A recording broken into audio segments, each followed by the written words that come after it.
11번 고려시대의 경제활동에 대한 설명으로 가장 옳지 않은 것은 자, 첫 번째 개경의 우창곡식은 관리의 녹봉으로 지출되었다. 자, 고려시대 이제 그 조훈제도에서 이제 조창이 이제 최종 직결지가 이제 개경이 되는데 여기에서 이제 좌창과 우창이 있어요. 근데 우창은 관리의 녹봉이 아니라 중앙관서의 재정을 위해서 지출이 되는 것이고 관리 녹봉이 좌창이 되겠습니다.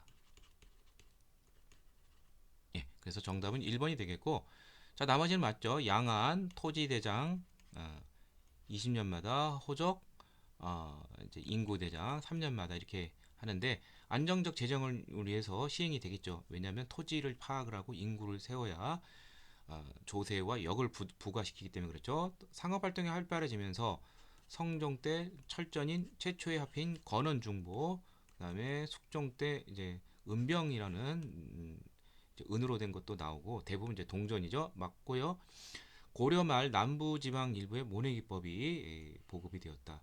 예, 이 모내기법은 조선 전기까지만 해도 남부지방에 한정이 돼서 보급이 되었는데 조선 후기에 가면 전국으로 확산이 되죠. 자, 정답은 1번이 되겠고요. 12번 보기에 기억에 들어갈 인물로 가장 옳지 않은 것은 자, 여기 보면 중종이 자 기존 훈구 세력을 대체할 세력을 파트너를 구했는데 그게 바로 사림파가 되겠고 여기에 선두주자는 조광조가 되겠죠. 예, 조광조의 개혁에 대한 설명입니다. 당시 사림들은 굉장히 이제 실천적 성격이 강해요. 그래서 주자 가래보다는 소학, 그 다음에 향촌의 자치구역인 이제 여시향약 등을 번역을 해서 이것을 이제 보급시키려고 노력을 많이 했고요. 그 다음에 이제 공납의 폐단 중에 하나인 이제 박납의 폐단을 이제 시정할 것을 주장했고, 그 다음에 이제 소격서, 도교 행사인 국가적 도교 행사를 주장하는 주관하는 초제를 주관하는 관청이 바로 소격서 폐지를 또 주장을 했고요. 그 다음에 이제 뭐 가장 중요한 것이 바로 이 위훈 삭제가 가장 큰 문제가 됐죠. 반정 공신 중에서 공이 지나친 것을 깎는 건데 이게 훈구 공신들의 밥그릇을 건드린 것이죠. 그래서 결국 이걸로 인해서 훈구 세력들의 모함에 의해서 뭐 구체적으로 하면 뭐 주초위왕 주자하고 초자를 합치면 이제 조자가 되죠. 예. 이 모략 등에 걸려서 결국 실각하게 되는 것이죠. 결론적으로는 중종이 너무 급진적인 조광조의 계획에 실증을 낸 결과이기도 하죠. 자, 하나씩 보도록 하죠. 소약과 향약의 복을 위해 노력했다. 맞고 사초 문제가 발단이 된 무오사가 아니라 이 계기가 된 사건은 바로 기묘사화가 되죠. 예. 1519년이고 사초 문제가 발단이 된 무오사는 연산군 때에 있었죠. 예, 1498년 김주직의 조의 제문을 제자인 김일성이 사초에 신은 에서 생긴 문제입니다. 자, 박람회 폐단 시정 주장, 위훈 삭제, 예, 다 맞는 내용입니다. 그리고 하나 더 빠진 게 있네요. 제일 중요한 거 현량과 실시, 예, 이것을 주장을 했습니다. 일종의 그 천거제에 해당이 되는 것이죠. 13번 조선 후기에 복의 주장을 펼친 인물의 저서로 오는 것은 자, 여기 보면 재물은 말하자면 생각 같은 것이자 우물물을 말해두면 파내면 차고 말해두면 벌어진다. 이 우물물 비유 바로 중상적 북학파 실학자 박제가가 쓴 이제 책 이름 바로 북학의에서 나오는 내용이죠. 네, 적절한 소비를 강조했습니다. 정답은 2번이 되겠고 반기의 수록은 중농적 실학의 송구주자인 유형원이 저술한 책으로서 여기서 균전론을 주장했죠. 산업공성 신분에 따라 토지를 골고루 나눠주자. 그다음에 과구록은 이제 중농적 실학을 집대성한 좀 더 발전시킨 사람 바로 성호 이익이 쓴 책이죠. 성호 사설에 나오는 내용인데 여기서 그는 이제 그 토지의 소유의 하한선을 제시한 한전론, 즉 영업전을 설치해야 할 것을 주장을 했습니다. 흠음신서는 중동적 실학을 집대성은 정약용 다산 정약용의 저서로서 이건 형률에 관한 그러한 책이 되겠죠. 자, 그래서 정답은 2번이 되겠습니다. 14번 보기 같은 역할을 담당한 조선시대 정치교육에 대한 설명으로 가장 옳지 않은 것 궁중의 서적과 문서를 관리하고 제일 중요한 것이 국왕의 자문에 응한다. 자문 바로 홍문관이 되겠죠. 홍문관은 국왕의 자문에 임하면서 사헌부 사관원과 함께 언론 삼사라고 해서 절대 권력 왕과 대신들을 비판하는 그러한 기능을 가지고 있습니다. 근데 이제 조심할 것은 이제 그 대간 기능은 없어요. 대간 기능은 이제 서경, 간쟁, 봉박 요 기능인데 요거는 사관원과 사헌부 이 두 군데만 3사 중에서 여기만 가지고 있고 이 대간 기능은 없다는 거. 자, 그러면 나머지 자, 선지를 통해서 답을 고려보죠. 자, 옥당이라고 불리기도 했다. 예, 맞는 내용입니다.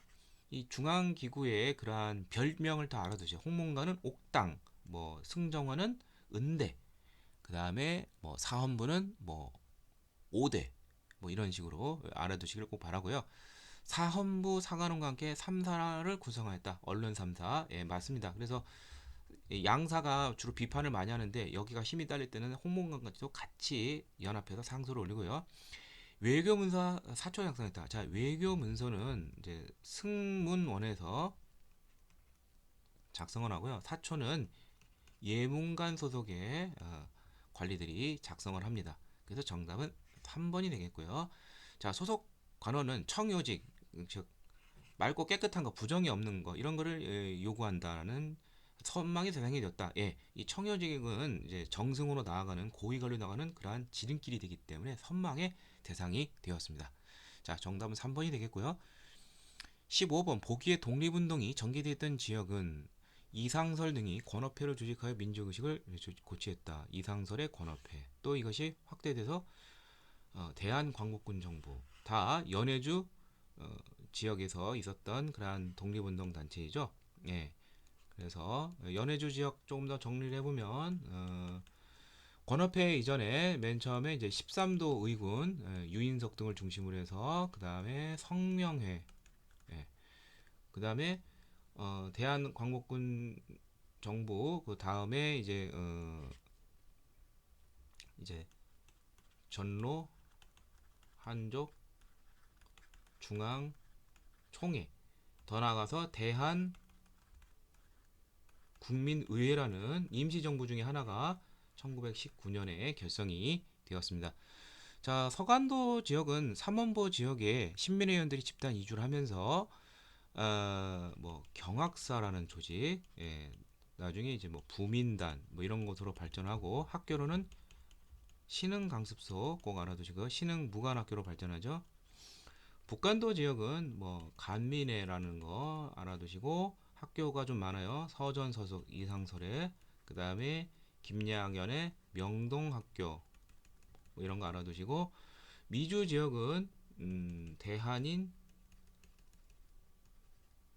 국민회 그 다음에 박용만의 대조선 국민 군단, 예, 꼭 알아두시기를 바랍니다. 자, 다음 16번 보기의 비석을 세우게 된 직접적인 사건으로 가장 옳은 것은 서양 오랑캐가 침범했을 때 양이 침범. 자, 싸우지 않는 것은 비전. 것 무엇이냐? 화친하는 것이다. 즉 화친을 주장하는 것이고 화친을 주장하는 것은 주하죠. 나라를 파는 것이다. 주하 매국이다. 이게 바로 흥선대원군 때 설립한 바로 척하비인데 척하비가 세워진 시점은 신미양요 바로 직후입니다. 미군을 물리치고 이걸 전국 곳곳에 세웠죠. 자, 정답은 그래서 2번이 되겠죠. 미국이 초지진 덕진들을 점령했고 광성 모여서 치열하게 싸웠었죠. 퇴각했죠. 자, 나머지 운요가 강화도 초진을 공격하였다. 이게 운요 사건 일종의 포함이고 이것이 이제 강화도 조약으로 이어지고 그래서 강화도 조약의 결과 부산 인천 원산 항구 새 항구를 개항하게 됐죠.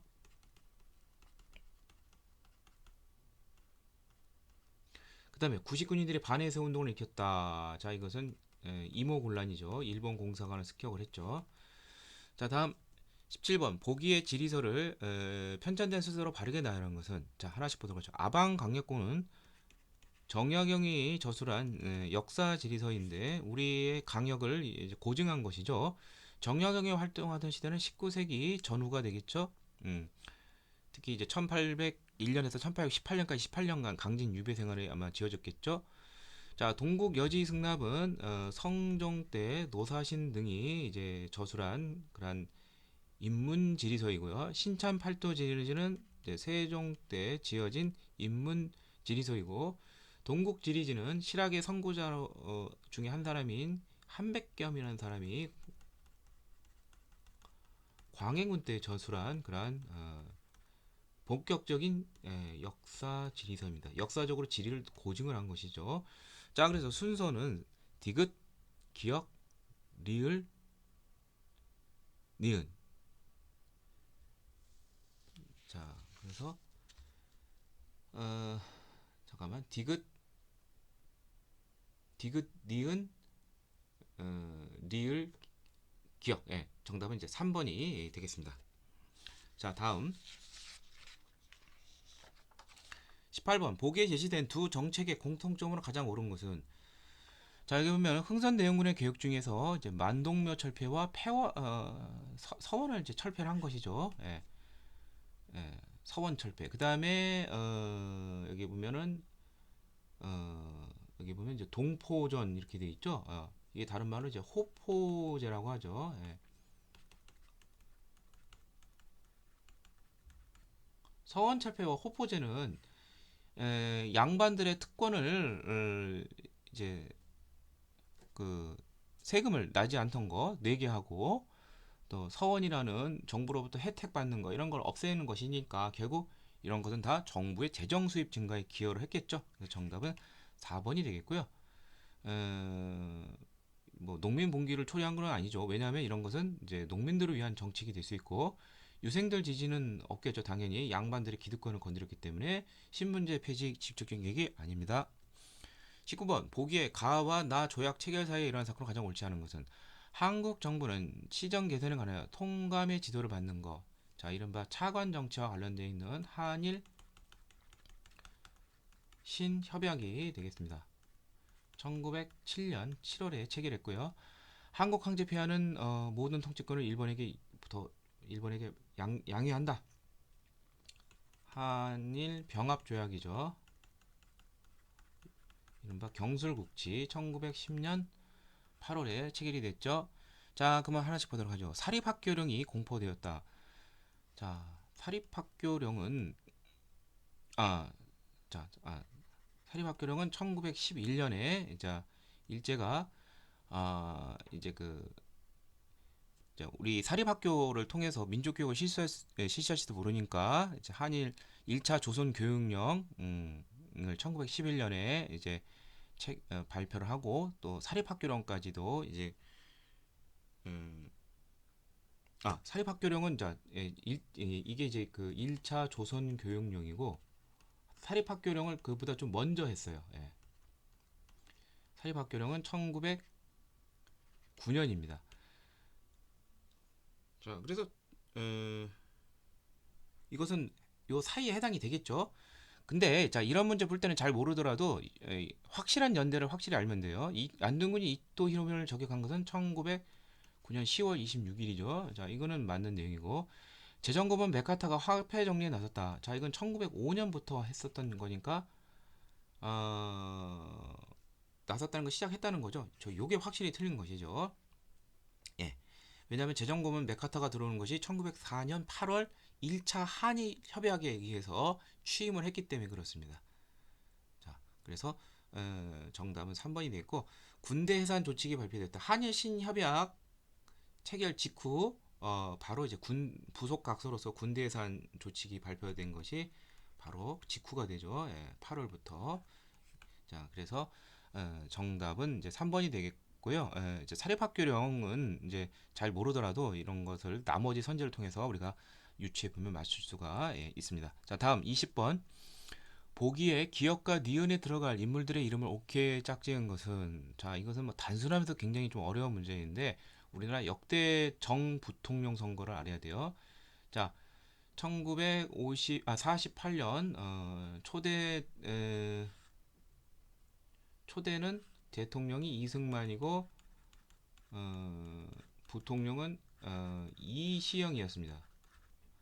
자, 그 다음에 두 번째 4년 뒤에 1952년, 또 1956년, 그 다음에 1960년에는 부정선거로 이제 이기붕이 당선이 됐지만 이제 4.19로 이제 붕괴되니까 이건 없었다고 볼 수 있죠. 내각 책임제로 바뀌죠. 자, 그래서 여기 뭐 다 이승만이고 2대 때는 이제 좀 생소한 인물인데 함태영이라는 분이 있어요. 함태영. 예. 그 다음에 56년에는 이제 민주당의 이제 장면이 당선이 되었습니다. 자, 그래서 1956년이니까 누가 대통령 선거 후보에 출마하여 전투비에 30% 했다. 그러니까 선전했다는 것이죠. 이게 바로 이제 그 조봉암이라는 사람이 되겠습니다. 그리고 여기서 이제 그 누구죠? 그 된 사람은 이제 56년에는 이제 장면이 되는데 그래서 정답은 1번이 되겠고요. 신익희는 그 선거 유세 도중에 죽었어요. 그리고 이제 조봉암이 너무 많은 투표를 하니까 이제 이승만 정부와 자유당이 위기의식을 느끼고 이 조봉암을 제거하기 위해서 조봉암이 무소속으로 나왔다가 나중에 진보당을 창당을 하자 진보당을 탄압을 해서 해산시키고 조봉암도 전격 이제 보안법 등으로 해서 전격 처벌해서 이제 사형에 이르기까지도 했습니다. 자, 그래서 정답은 1번이 되겠습니다. 이상으로 2019년도 제3회 서울시 7급 한국사 문제 해설을 모두 마치도록 하겠습니다.